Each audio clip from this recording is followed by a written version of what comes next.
Hey, what's going on, guys? I want to give you another update on the car. I just washed it today. Long time coming. Completely washed it and waxed it, and I'm very happy with the products that I use, so I want to show that to you real quick. So first, let's take a look at the products on the dirty car here, which will be next. So first off, Merle Xtreme Tire Shine. This worked both on the rubber as well as a light coat on the PlastiDip. I did a lot of research, and a lot of people seem to like this for the PlastiDip because it doesn't eat it. A lot of other tire shines will start degrading it and, you know, making it disintegrate and looking like crap and start falling off. Apparently this one doesn't, but we'll see. You know, test the time, so I'll let you know about that. But it did bring up a little bit more, you know, sheen to the finish, because after a while the black PlastiDip looks pretty matte. It's a very matte black finish. But also I did a waxing today, and this stuff is awesome. This is the Turtle Wax Jet Black. This is the kit, and basically it just gives you a nice rich deep black color if you happen to have a black car. It is perfect. It also kind of hides a little bit of your fine scratches. If you have scratches that go down into the undercoat, it's not going to help much, but yeah, I mean, it worked out really good. Now, even though the car looked awesome probably less than an hour ago, I already have pollen from the trees falling. Nothing I can do about that. This is a daily driver, so it's not like I can get a car cover or anything. But yeah, I mean, it still came out awesome. Hopefully you guys can tell the difference. You've seen my past videos with it looking like crap, but it's looking good. All right, take a look at those rims. Again, a little bit of a brighter sheen on them. All right, with that Xtreme tire shine, just a little better than before, which is nice. Oh, also forgot to tell you guys, I didn't like my antenna, so I ended up getting this from Stubby Antennas website, and it was like, I want to say $10, and it's a super micro antenna. Before, the antenna was like way up to here. It looked like a RC car. As far as reception, this is rated 3 out of 5 stars. So a lot of people saw a little bit of a, you know, little loss in reception. I have no problem whatsoever. I happen to be in northeastern Pennsylvania. Both FM and AM come in fine. Satellite radio comes in fine. I didn't see any kind of degradation in my, you know, reception because I put on that tiny little antenna. It's just a little bit more subtle. That's all. I didn't want this massive, you know, the stock antenna is just a little bit big. And it's funny because you don't notice car antennas unless you start looking for them. And when you start looking for them, you realize how it kind of takes away from the lines of a car, at least in my opinion. But as far as the you know, rest of the PlastiDip, it's all holding up really nicely.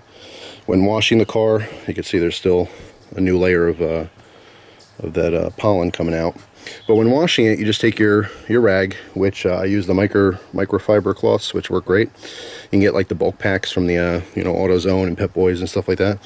And you don't scrub it like really hard. Like your paint, you can scrub. The PlastiDip areas, you just kind of wipe over gently, you know, and it works out fine. It cleans up very nicely. You can see, I mean, I did a lot of trim work. You know, the emblem, of course. All this is all PlastiDipped, and I mean, it's perfect. There's no issues with it. You just don't scrub really hard. You just give a nice, you know, nice light rub on there when you're cleaning it, and you're good to go. So the last thing I want to mention is you guys, some of you guys are really going to rip into me on this, but you'll see. I have one more thing planned for this car that I have coming in the mail. I told you I do eventually want to tint the windows. That's something I want to do for the future, but I have other obligations too before I do that. But I have something that's relatively cheap that I'm getting for the car. And like I said, I mean, it's going to go 50-50. Some of you guys are going to go, yeah, that's cool. A lot of you guys are going to go, what the hell were you thinking? So stay tuned for that. You'll see that addition. All right, guys, came in just for a second to show you that I did put the stock shift knob back on. Reason being is because the other one, even though I like the way it looks, this is just way more comfortable. You know what I mean? This is what's meant to be here. So ultimately, I put it back on there. Also, the other one started to get a little loose every now and again, and tightening the set screws is a real pain in the balls. So I decided to put it back. All right, so before I go, let me give you guys a truck update, because a lot of people have been asking about the truck as well. I do have an issue right now, a new issue. I don't know where I left off. I think the last thing I was talking about was the heater core.